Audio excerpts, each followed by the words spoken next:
Hello, everyone. This is Chris Cruz, Center Stage Fitness.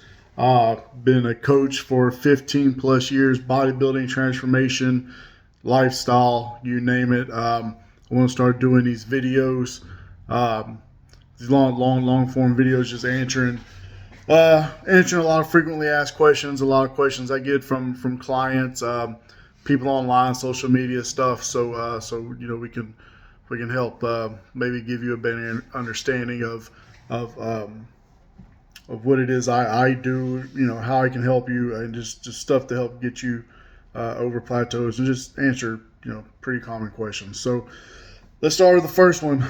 Three signs you are eating too little to lose fat. So the first thing that comes to mind is your weight dropping way too fast. So when we talk about being fit, fitness, and all that, losing weight is great, especially if you have a lot of fat to lose. But if you're losing body weight way too fast, you either have a ton of it to lose, or you're losing it too fast. Meaning, you need probably be losing anywhere from 2 to 5 pounds a week.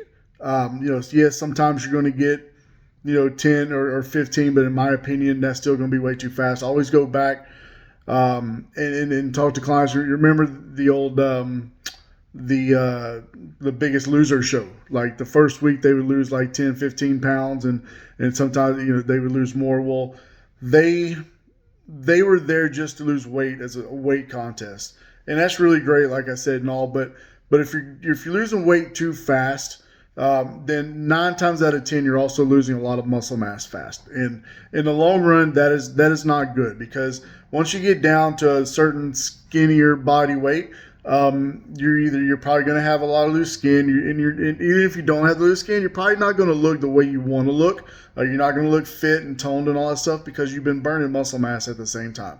So step back and then watch and pay attention to how you're losing weight, how fast you're losing weight. Is it fat? Is it muscle? Use some sort of body composition tool, be it, even in this case, the scales are fine. The body impedance meters are fine. If you have a coach that knows how to use a pair of calipers, even better. So another one is low energy or getting too weak. So if you're losing weight at a high rate, you're also losing water weight. Also, where there's fat, there's water. You can be losing fat, you can be losing muscle, you can be losing both. But also, once again, if your energy starts dropping way too much, you become lethargic, not really, just wanting to go, then that could be another sign you're eating way too little. Let's see, bad biometrics, meaning your sleep is starting to not be good. You're sleeping. You have a lot of sleep interruptions, waking up in the middle of the night, stuff like that. Losing weight too fast could mean malnutrition. Could your nails aren't growing as fast as they were. Your hair is not growing or falling out. We also want to maybe keep track of your body temperature, because the body temperature is going to let you know if your metabolism is working good or not. So all these things are three signs to let you know you're probably losing weight way too fast.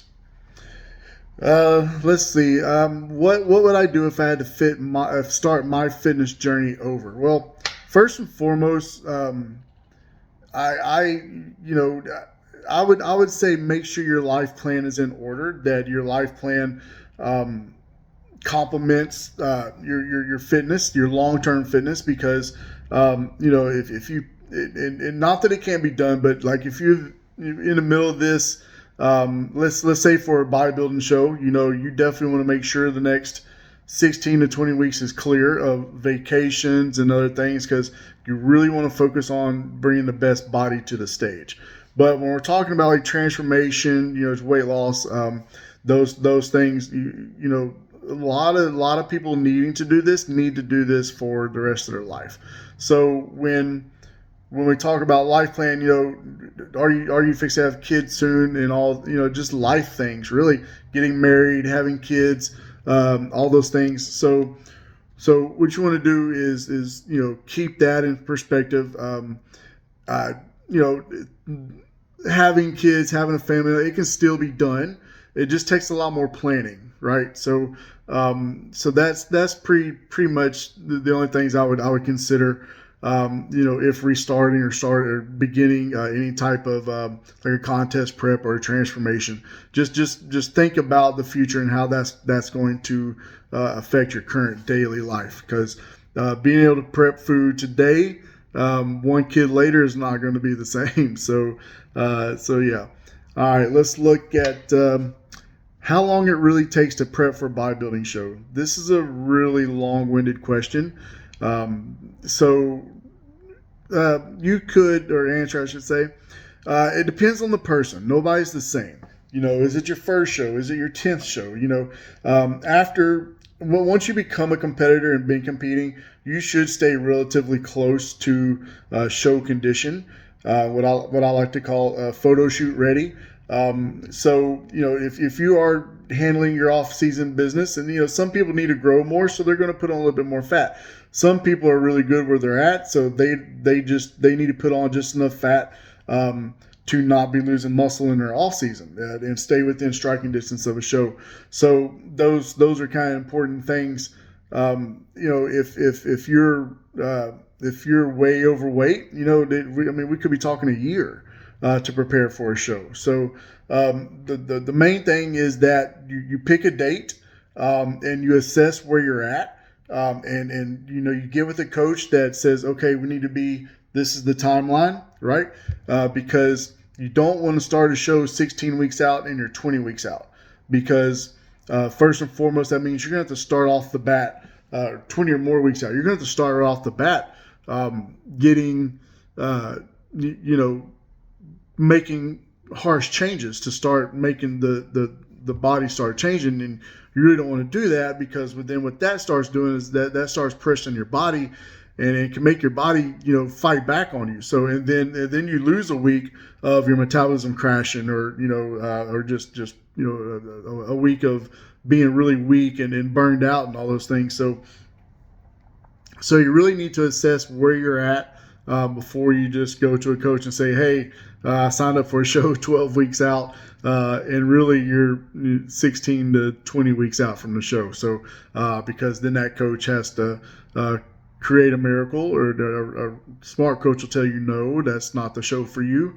Those are several things to consider. Just main thing is get with somebody that's going to tell you the truth in that. So all right, really quick, let's see why fasted cardio works better and when to use it. So it's a pretty simple science.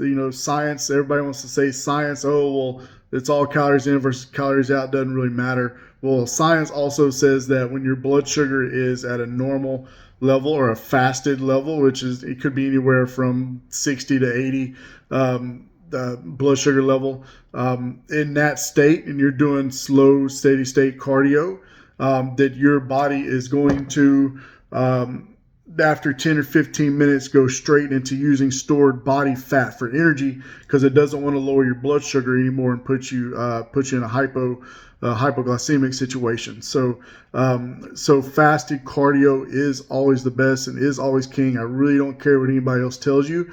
I know through hundreds and hundreds of clients that as soon as I change their cardio to fasted cardio, which is usually one of the first things I do, the body fat starts dropping. So when you're after you've eaten, even if it's 2 hours after you've eaten and you're down to 100 and let's say 120, 130 blood sugar level, your body's going to use some of that blood sugar first, or most, or all of that cardio session, instead of using stored body fat for energy. All right, guys. So that's 4 questions down today. We will do a lot more of these. Please go visit CenterStageFitnessProductions.net. That is my website. You can contact me there, or any social media platform at Center Stage Fitness. Thank you. Please like and follow.